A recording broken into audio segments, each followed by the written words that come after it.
The sound of a suitcase zipper usually means someone's going on a trip. That morning, it sounded more like a blade dropping. It was 6:15 on a Tuesday, and my husband David stood in the middle of our glass-walled living room, calmly announcing that he was leaving with his mistress. 20 years of marriage ended in a few flat sentences. The bank accounts were empty. The future we'd built was gone. I thought my world had just collapsed. What I didn't know was that my 13-year-old daughter had already been planning our comeback. The front door clicked shut behind him. Just like that, David was gone. The silence that followed felt heavy enough to bend the walls.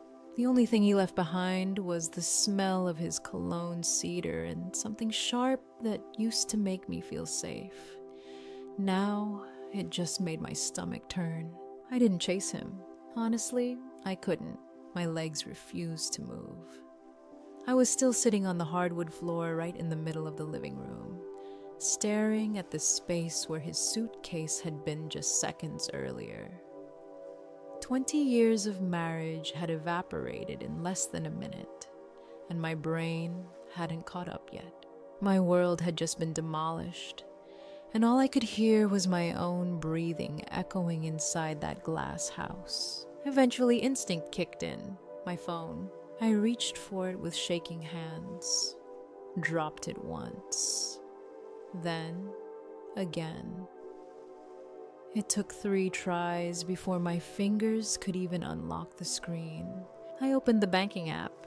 The little loading circle spun slowly like it had all the time in the world.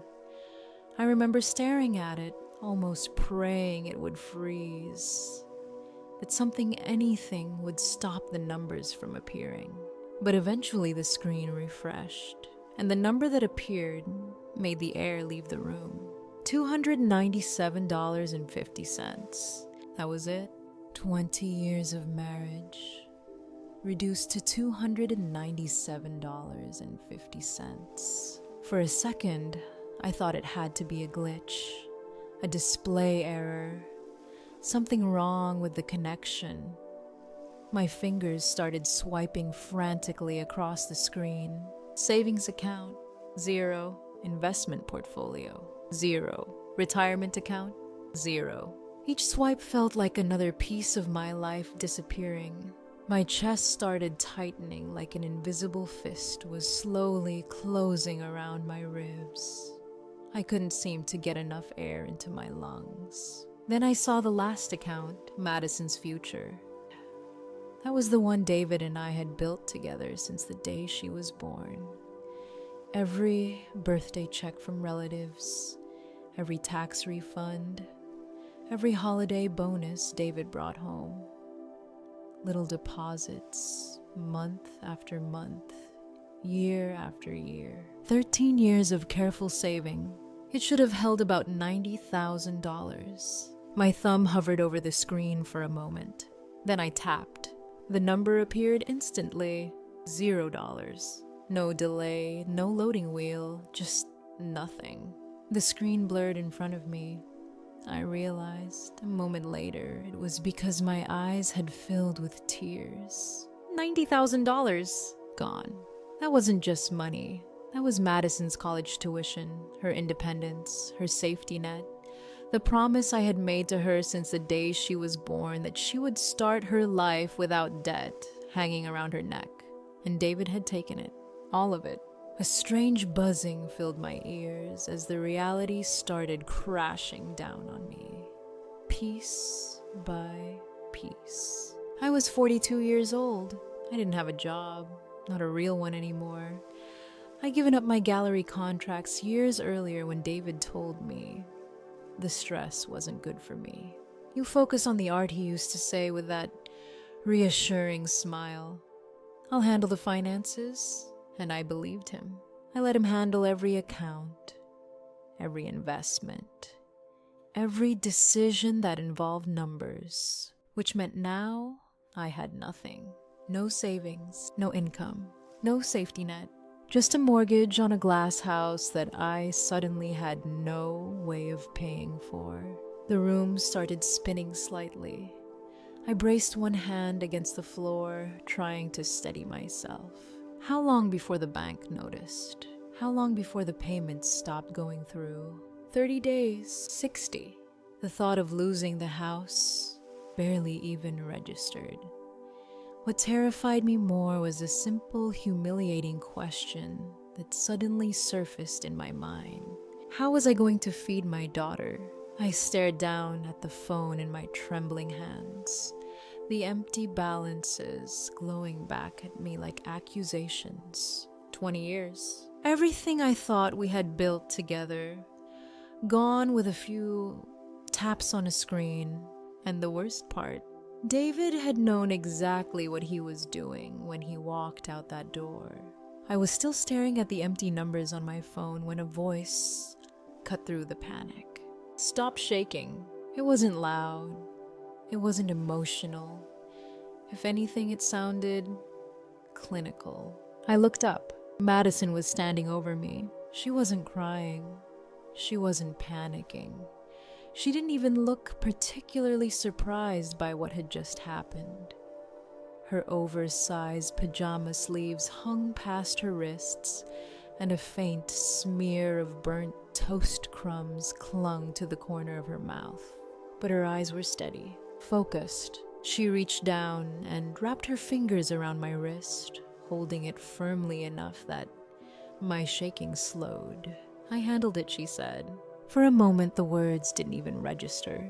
Handled what I croaked. Maddie, he took everything. My voice cracked as the words spilled out. The accounts are empty. The savings, the investments, your college fund, he took it all. She didn't react. Not the way a 13-year-old should. Instead, she gently took the phone from my hand, glanced at the screen for about 2 seconds, and then set it down on the counter like it wasn't particularly interesting.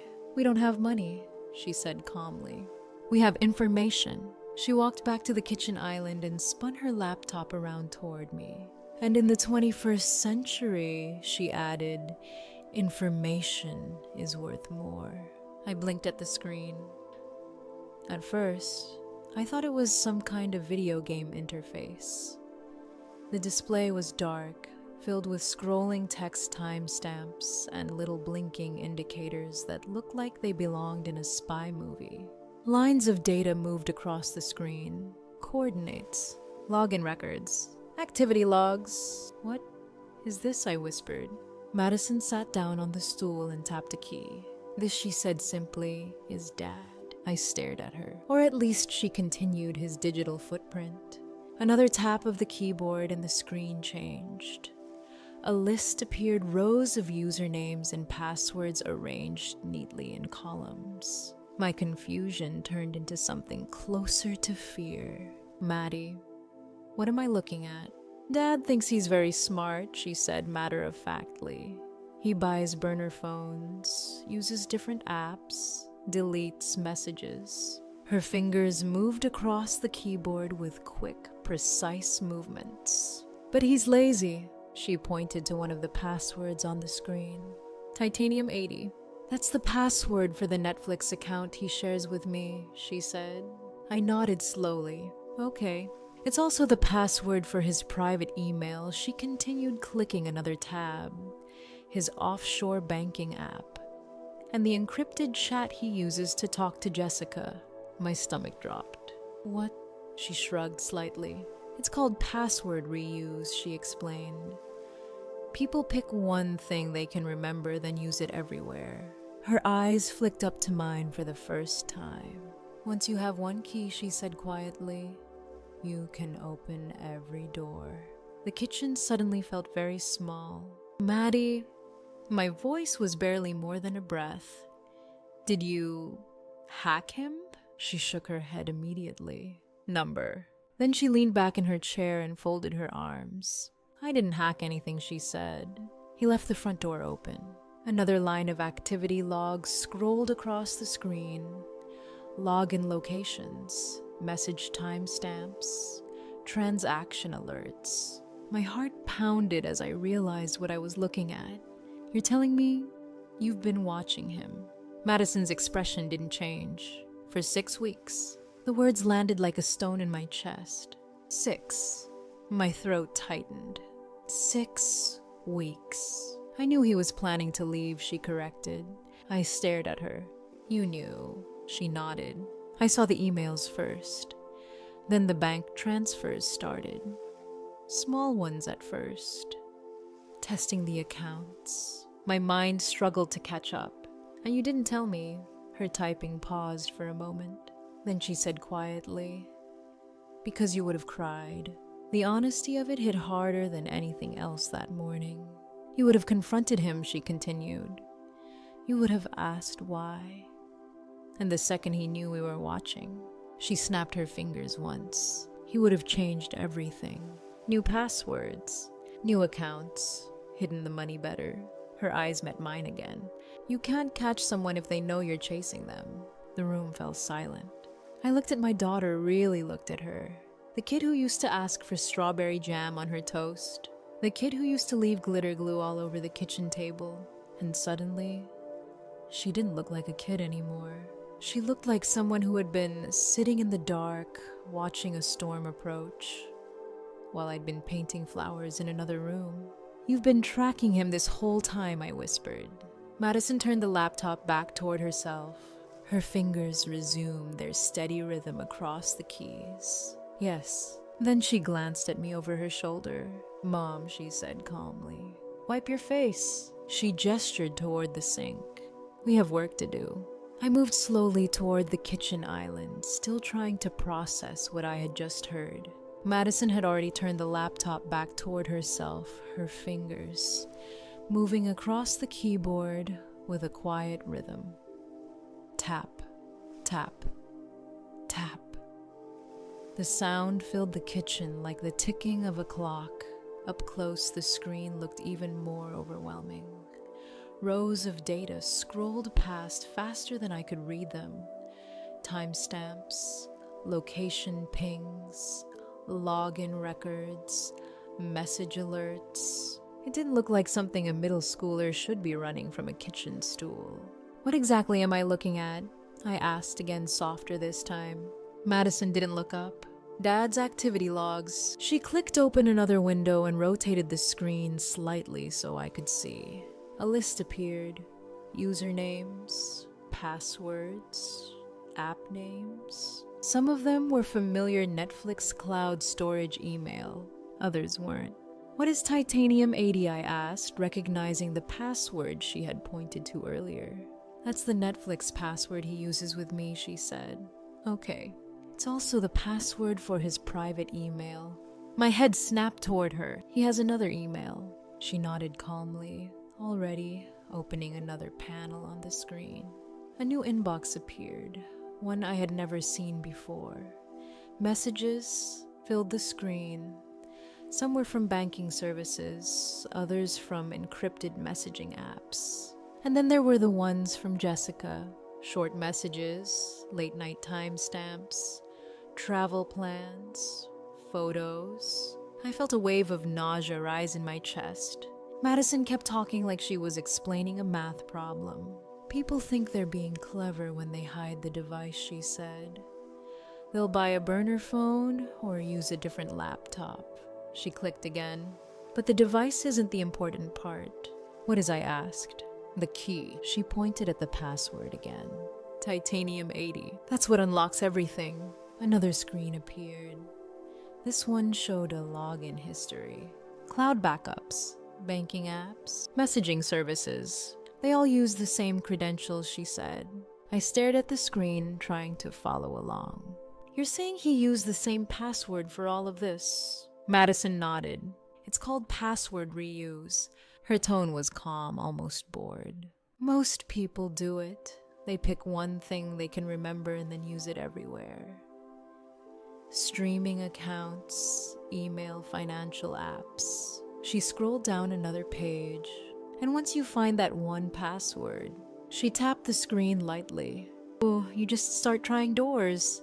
Another window opened. This one made my stomach drop. It was a banking dashboard, but not one I recognized. What account is that, I asked. Offshore investment app, Madison said. My pulse spiked. Offshore. Yeah. She zoomed in on the transaction history. Large transfers, wire movements, dates that matched the weeks leading up to that morning. That's where the money went first, she said. He moved it out of the joint accounts in pieces so it wouldn't trigger automatic alerts. The calmness in her voice made it even harder to breathe. How long have you been watching this, I asked. 6 weeks. She clicked another tab. Encrypted chat logs appeared. Jessica's name sat at the top of the conversation thread. There were messages about travel, about quitting their jobs, about the fresh start they were planning. I turned away from the screen. I didn't want to read anymore. Behind me, Madison kept explaining. Dad thinks he's a genius because he hides devices, she said. But hiding the phone doesn't hide the activity. Her fingers kept moving across the keyboard. Everything leaves a footprint. What kind of footprint? Logins, IP addresses, cloud sync records, password resets. She shrugged slightly. All the boring stuff people forget about. I slowly turned back toward her. You said you didn't hack him. I didn't. She finally looked up at me. I didn't break anything. I didn't bypass any security. Her eyes were steady. He just left the front door open.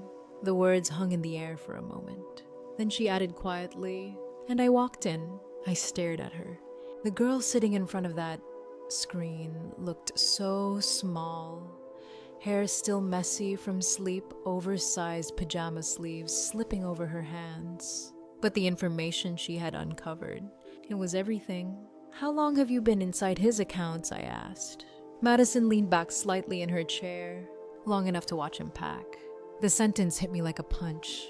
You mean, I've been sitting here, she said, gesturing to the laptop, watching the emails, the transfers, the messages. Her eyes flicked toward the front door where David had walked out earlier. I knew the day he booked the flight. I felt something tighten in my chest. Maddie, why didn't you tell me? Her hands paused over the keyboard for a second. Then she said quietly, because if he knew we were watching. She finished the thought with a small shrug. He would have closed the door. I stood there beside the kitchen island, staring at the screen, while lines of data continued sliding past like rain on glass. 6 weeks. That number kept echoing in my head. 6 weeks. My daughter had known her father was planning to disappear. 6 weeks she had been watching the money move, watching the messages, watching the quiet construction of a life that didn't include us. And she had carried all of that alone. Madison kept typing, her posture stiff, her focus absolute. The glow of the laptop painted her face in pale blue light. Up close, I noticed something I hadn't really seen before. The shadows under her eyes. Deep purplish circles that I had dismissed as typical teenage exhaustion. Late night homework, too much screen time, the usual things parents tell themselves so they don't have to look any closer. But now I saw them differently. Those weren't the shadows of a kid staying up too late watching videos. Those were the shadows of someone standing guard. Maddie, I said quietly. Her fingers paused for a fraction of a second, but she didn't turn around. Why didn't you tell me? For a moment, the only sound in the room was the faint hum of the refrigerator. Then she answered, because you would have cried. Her voice wasn't cruel. It wasn't even annoyed. It was just factual. You would have confronted him, she continued, eyes still fixed on the screen. You would have asked him why. I opened my mouth to protest, but the truth stopped the words before they formed. She was right. Of course I would have confronted him. Of course I would have demanded answers. And the second David realized someone was watching him, he would have changed everything. He would have changed the passwords. Madison said quietly, moved the money somewhere else, hidden it better. Her chair creaked softly as she leaned back and finally turned toward me. "You can't catch a predator if you make noise, Mom." The sentence landed in my chest like a stone. I looked at her, really looked this time, and what I saw made something inside me fracture. The expression on her face wasn't the expression of a 13-year-old girl. It was the expression of a tired soldier trying to explain strategy to a civilian. "You have to let them think they're winning," she said softly. "Right up until the moment you close the trap." A wave of realization washed over me so suddenly it made my knees feel weak. There's a term psychologists use for this: parentified child. It's what happens when a kid quietly steps into the role the adult should have been carrying all along. And standing there in that kitchen, I understood with a sickening clarity that while I had been living inside my comfortable little bubble painting flowers in my studio, trusting my husband to manage the world, my daughter had been absorbing the tension I should have been dealing with. She had traded her childhood for vigilance. She hadn't just learned how to code. She had learned that the only person she could rely on was herself. "I'm so sorry," I whispered. The words came out fragile and thin. "I should have protected you." Madison shrugged a small, tight movement that looked almost uncomfortable. "You shouldn't have to deal with this," I continued, my voice breaking. "You're a child." For the first time that morning, Madison's expression shifted slightly. But it wasn't sadness. It was something harder. "I'm not a child anymore, Mom," she said quietly. Dad made sure of that. The silence in the house lasted less than a day. 24 hours of pacing, staring at my phone, pretending I wasn't waiting for it to ring. Madison barely slept. She dozed in short bursts at the kitchen table, her head resting beside the laptop, then jolted awake every 20 minutes to check another line of code or another blinking log. I brewed coffee I never drank. I walked from window to window like I was guarding a prison yard. And then at exactly 10:42 the next morning, my phone lit up. "David." My heart slammed against my ribs. I looked at Madison. She was already awake, sitting upright, her hands hovering over the keyboard like a pianist about to play. She gave a small nod. "Answer it." My thumb felt heavy as I swiped the green button and put the call on speaker. "David," I said, trying to steady my voice. "Susan." His voice burst through the speaker, loud and clear, full of manic energy. I could hear the background noise immediately. Airport announcements echoing through high ceilings, glasses clinking, people chatting. He sounded relaxed. He sounded happy. "I'm calling from the lounge," he said casually. "We board in about 45 minutes, so I'll make this quick." The words made my stomach twist. "Why are you calling?" I asked. "You already said everything yesterday." There was a small pause. Then I heard that familiar smirk in his voice. "I forgot one detail." "A detail?" "A little parting gift," he continued. "Just to help you understand the reality of your situation." My fingers tightened around the edge of the counter. "What did you do?" "You know the house," he said lightly. "Your beloved glass masterpiece." My throat tightened.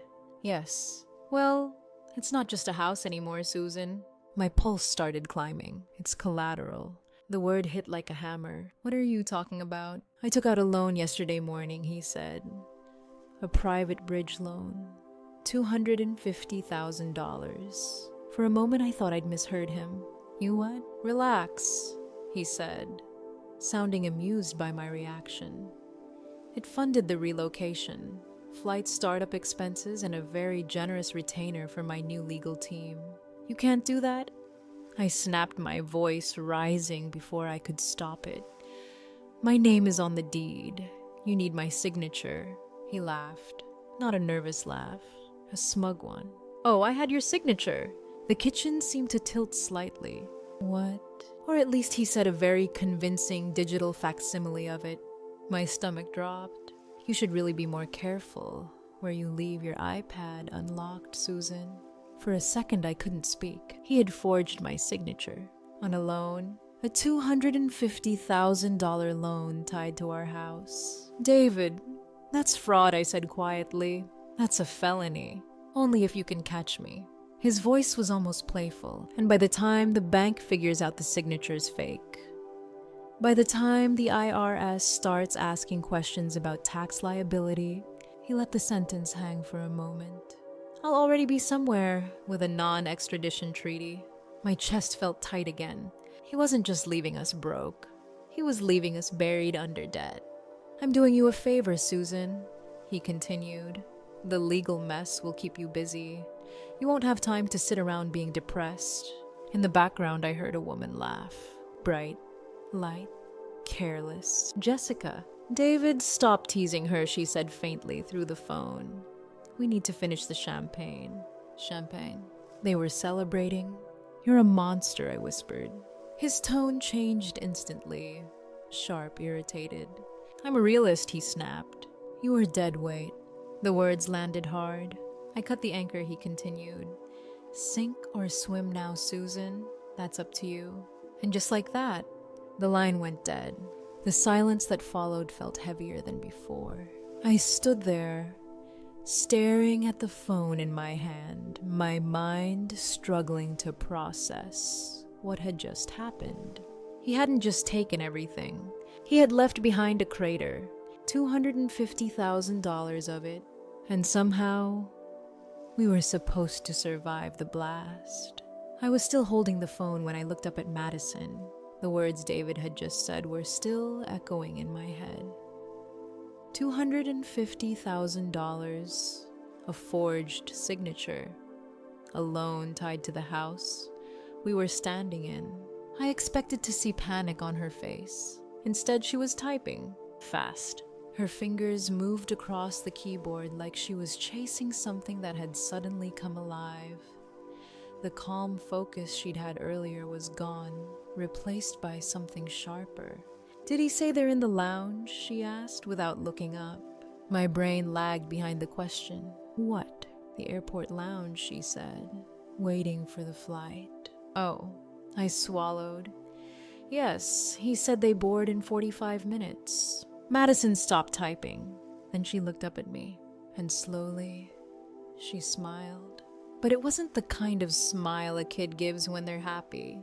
It was quiet, controlled, almost predatory. Good, she said softly, because there is no flight to Dubai. The words made me blink. What do you mean there's no flight? He has tickets, I said quickly. He showed me the confirmation email last week. The job offer, the relocation package. Madison turned the laptop toward me. On the screen was a sleek corporate website. Apex Global Logistics. The page looked completely legitimate. Photos of glass skyscrapers reflected in the sun. Serious-looking executives shaking hands across polished conference tables. A list of international offices stretching across cities I recognized. Dubai, Singapore, Zurich. That's them, I said immediately. That's the company. Madison rested her chin on her hand. Look closer, I leaned forward. Check the domain registration date. My eyes scanned the tiny text at the bottom of the page. Created 28 days ago. I frowned. Companies update websites all the time. Madison shook her head. I didn't update it. She tapped the screen lightly. I built it.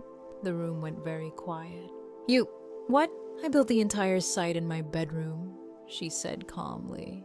My mouth opened, but nothing came out. She clicked another tab. A folder appeared labeled Correspondence. Inside it were dozens of emails. I created a recruiter persona, she explained. A headhunter named Marcus Thorne. The screen filled with LinkedIn messages and email threads. Marcus Thorne reaching out to David. Marcus Thorne praising David's experience. Marcus Thorne offering him something he'd always wanted. A VP position, Madison said. $150,000 signing bonus, international relocation package, tax advantages. She glanced up at me briefly. I basically offered him everything his ego dreams about. I scrolled through the messages. David's replies were eager, almost desperate. When can we schedule a call? This sounds like an incredible opportunity. I've always wanted to expand into global markets. My stomach twisted. He believed it. Madison gave a small shrug. He didn't even run a background check. She opened another document, a contract, a beautifully formatted job offer letter bearing the Apex Global Logistics logo. I designed the logo in Photoshop, she said casually. The words barely registered. Mom, she continued. Dad has always believed he's smarter than everyone else. Her fingers tapped the keyboard again, bringing up another screen. People like that are very easy to guide. Another email appeared. Marcus Thorne discussing relocation costs, visa processing fees, executive onboarding expenses. He quit his job 2 weeks ago, Madison said. Jessica quit hers 3 days later. I felt the floor shift beneath me. They liquidated their retirement accounts, she continued. Cashed out their 401ks to pay the upfront relocation fees I invented. She clicked again. A flight itinerary appeared on the screen. First class tickets, departure time, gate number. They think these are real, Madison said. They look real. She leaned back in her chair. The confirmation numbers look real too. I stared at the screen. Wait, my voice came out thin. You're telling me, Madison finished the thought, calmly. They're sitting in an airport lounge right now, waiting for a flight that doesn't exist, for a job that doesn't exist, to move to a company that never existed. She folded her hands together and looked at the blinking cursor on the screen. I didn't hack Dad, she said quietly. I just gave him exactly what he wanted, and he walked straight into it. I stared at the laptop screen, trying to absorb what Madison had just said. They're sitting in an airport lounge, she repeated, calmly waiting for a flight that doesn't exist. The sentence didn't feel real. My mind kept searching for the part I must have misunderstood. Maybe the tickets were delayed. Maybe the airline had changed the gate. Something normal. Something logical. But Madison was already pulling up another window. This is the itinerary I sent them this morning, she said. The document looked perfect. Airline logo, flight number, boarding time, even a first-class seat assignment. Everything about it screamed legitimate. It looks real, I whispered. That's the point. Her finger tapped lightly on the confirmation code. This number isn't connected to anything in the airline system. I blinked. So, when they try to board, the gate agent will scan the passes, she finished, and the system won't recognize them. A slow, creeping realization began to crawl up my spine. They're sitting there right now, celebrating, she said. I pictured it immediately. David leaning back in a leather lounge chair, champagne in hand. Jessica laughing beside him. Both of them congratulating themselves for pulling off the perfect escape. They think they're about to board a flight to Dubai. Madison continued. But in about 20 minutes, she leaned back slightly, watching the blinking cursor on her screen. Someone's going to tell them their tickets are invalid. I felt a chill move through my chest. And the company, I asked slowly. Madison clicked one more tab. The Apex Global Logistics website was still on the screen. Sleek, professional, convincing. But then she pressed a key. The page vanished. A blank browser window appeared. 404, page not found. They won't find it anymore, she said. The second their boarding passes fail, the website disappears. Another click. The email account for Marcus Thorne blinked onto the screen. Then it vanished too. Email deleted, Madison said quietly. She pulled up another panel showing a phone number. That recruiter phone they've been texting. Her finger hovered over the keyboard. Disconnected. She pressed enter. Gone. The silence in the kitchen suddenly felt thick. I looked from the empty screen to my 13-year-old daughter. You didn't hack him, I murmured, finally understanding. Madison shook her head. Number. She folded her arms and leaned back. Hacking breaks systems. Her eyes drifted back to the dark screen. I didn't break anything. My heart thumped harder as the pieces snapped together in my mind. The fake website, the recruiter persona, the job offer, the relocation fees. You convinced them to destroy their own lives, I said softly. Madison didn't smile this time. She just watched the blinking cursor. He wanted a fresh start, she said. Her voice was calm, almost distant, so I gave him one. A moment passed before she added the rest. They're unemployed now, homeless, no insurance, no income. She tapped the screen once more, and when they realize the flight isn't real, her eyes flicked toward me. They won't have anything left to come back to. The weight of it finally settled over me.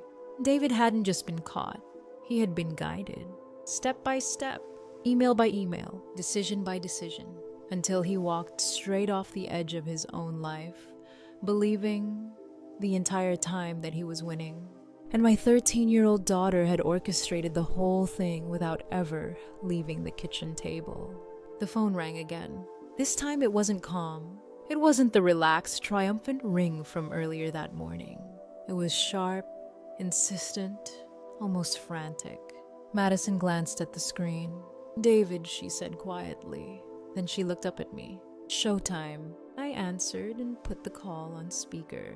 Susan David's voice exploded through the phone. The confidence from earlier was gone. In its place was something raw and frantic. There's a glitch. In the background, I could hear airport noise again, but it was different now. No champagne laughter, no smug energy, just confusion. The gate agent says the tickets are invalid. He continued, his voice rising. They can't find the confirmation number in the system. I said nothing. My eyes drifted to Madison.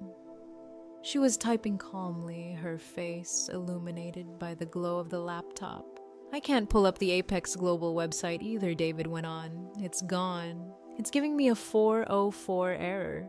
A pause. Then his voice dropped into the familiar commanding tone he always used with me. I need you to do something. Of course he did. Google the main office number for Apex Global Logistics, he said. My data connection is acting up.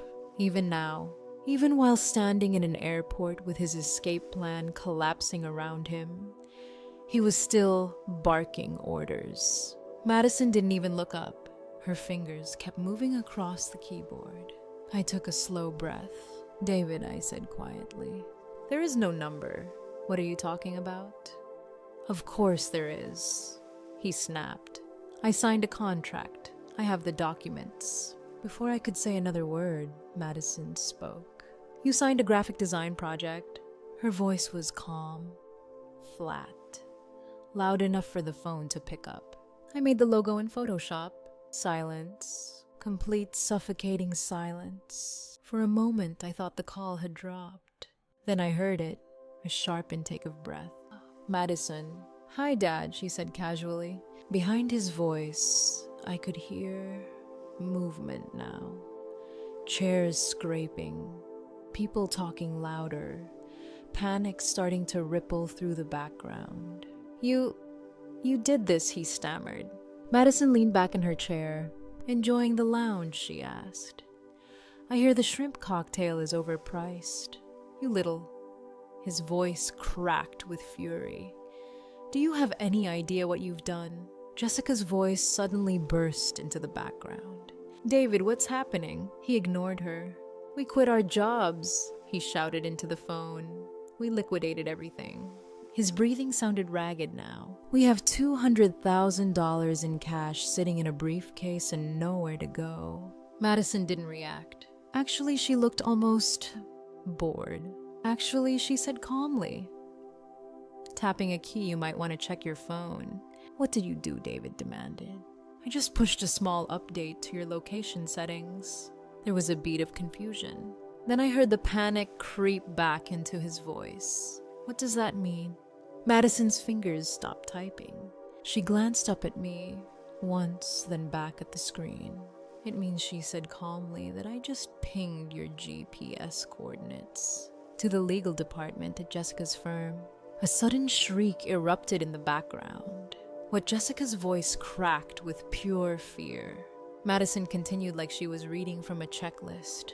And to the FBI's Financial Crimes Division. The silence that followed was deafening. What David whispered. This time, Jessica's voice was frantic. Why would you do that? Madison leaned forward slightly, resting her elbows on the table. Because of the embezzlement, Jessica. Another sharp breath on the other end of the line. I found your hidden ledger. Madison continued calmly. The consulting fees you skimmed from client accounts. Her voice stayed steady. About $300,000 worth. That's a lie, Jessica screamed. Madison didn't blink. It was in your sent folder, she replied. Or it was. Her finger pressed one last key, until I forwarded it to your compliance officer about 5 seconds ago. No one spoke. On the other end of the line, the sound of 2 adult lives collapsing echoed through the silence. The silence on the other end of the phone didn't last long. So Susan, please. David's voice had changed completely. The arrogance was gone.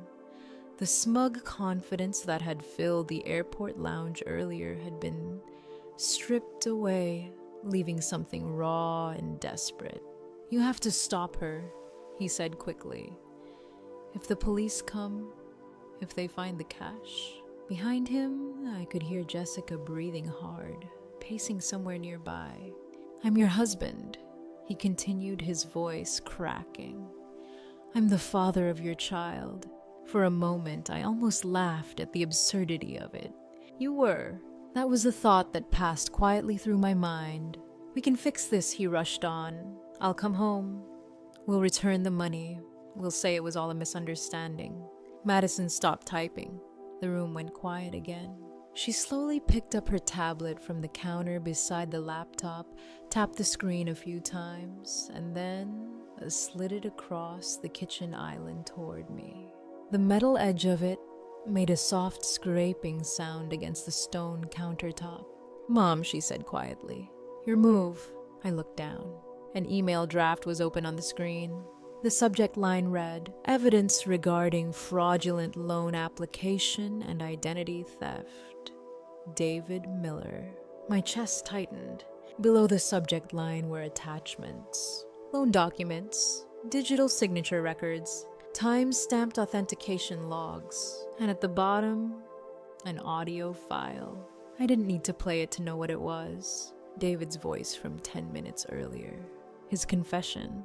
I took out a loan yesterday morning. $250,000. All of it neatly packaged, ready to send. The recipient address sat at the top of the email. Fraud Division, First National Bank. One button. Send. Across the phone line, David was still talking. Susan, listen to me. If that goes out, it ruins everything. Do you understand? His voice trembled now. I'll come back. I swear it. We'll figure it out. Just tell her to stop. I stared at the screen. My eyes drifted up for a moment to the empty wall across the kitchen. There used to be a family portrait there. David in the center. Madison and I on either side of him, smiling. It had come down months ago for repainting. We never put it back up. Then my gaze dropped again to the numbers in my bank account. $297.50. 20 years of trust. Gone. Finally, I looked at Madison, my 13-year-old daughter who had spent 6 weeks sitting quietly in the dark while her father dismantled our lives. She didn't look angry. She didn't look eager for revenge. She simply gave me a small, almost invisible nod. Across the speaker, David's voice cracked again. Susan, please. My fingers closed around the tablet. The metal felt cool and steady in my hands. "You wanted a fresh start, David?" I asked softly. "Yes," he said quickly. "Yes, that's all I wanted." I took a breath. Then I pressed the button. Send. The email disappeared from the screen. For a second, no one spoke. Then faintly through the phone, I heard it. Sirens, distant at first, then growing louder. David's breathing turned ragged. "Susan, what did you do?" I lifted the phone from the counter. "I gave you exactly what you asked for," I said quietly. "A fresh start." I ended the call. And just like that, David Miller's new life officially began at zero. 6 months later, the house is quiet in a way it never was before. Not the heavy silence of fear or the tense stillness that used to settle over dinner tables when David's voice hardened. This quiet feels different, earned, fragile, almost sacred. Our new home is smaller. 2 bedrooms, pale walls, and a narrow porch that looks out over a row of young maple trees. It took time for the space to feel safe. At first, I would still catch myself listening for footsteps in the hallway, for the sudden ring of a phone that might carry bad news. But those sounds never came. David and Jessica sit in a county detention facility, now awaiting trial. The charges are long financial fraud, embezzlement, identity manipulation, falsified loans. Every few weeks, another legal notice arrives. Thick envelopes filled with language that still feels unreal. Lawyers, investigators, court dates. For years, their power felt absolute. Now the system is slowly pulling their secrets apart piece by piece. I try not to follow every update. Instead, I paint. The easel stands by the living room window where morning light pours in. For a long time, my hands wouldn't cooperate. The brush felt foreign, like something belonging to a past version of myself. But one afternoon, I squeezed a line of blue paint onto the palette, almost without thinking, and the motion returned. Not perfectly, but enough. Now the walls of our small house are slowly filling with color. Soft landscapes, stormy skies breaking into sunlight. I didn't realize until recently that every canvas carries the same theme, something damaged, slowly healing. Madison noticed before I did.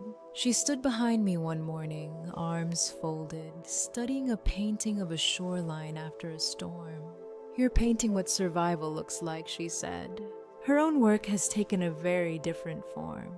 The tablet, the same one that once held years of hidden evidence, now sits at the center of her new business. At first, it started as a simple blog. Madison wrote about financial manipulation, about hidden accounts, fake debts, digital surveillance inside families. The post describing how she uncovered David's fraud spread quickly. Emails started arriving within days. Women asking quiet questions. How do you check if a loan was taken out in your name? What does it mean if your spouse controls every password? How do you prove something when no one believes you? Madison answered them one by one. Then she built something bigger. Now she runs online workshops, teaches digital safety, and helps women gather evidence when financial abuse hides behind polished appearances. She works late sometimes, surrounded by spreadsheets and encrypted files, determination burning in her eyes. The same calm resolve she had on the phone that night. But now it builds something instead of tearing something down. Sometimes I watch her across the room, typing quickly, while a video call window fills with faces from around the country. Women listening, taking notes, learning the tools that once saved us. Our suffering didn't disappear. It transformed. In the evenings, we sit on the porch together. The maple trees are starting to grow taller now, thin branches stretching toward the sky. Madison brings tea and I bring whatever painting I'm working on. Neither of us talks much about the past anymore. We don't need to. The future, quiet, honest, and finally our own, is slowly taking shape right in front of us. Looking back now, I understand something I couldn't see then. David thought he was burying us beneath lies, debt, and silence. But sometimes the darkest soil is where the strongest things begin to grow. What started as betrayal became the beginning of our freedom. If you believe Madison did the right thing, you can show it with a like. And if you enjoy stories about underdogs finding their way back, consider subscribing. There are many more stories still waiting to be told.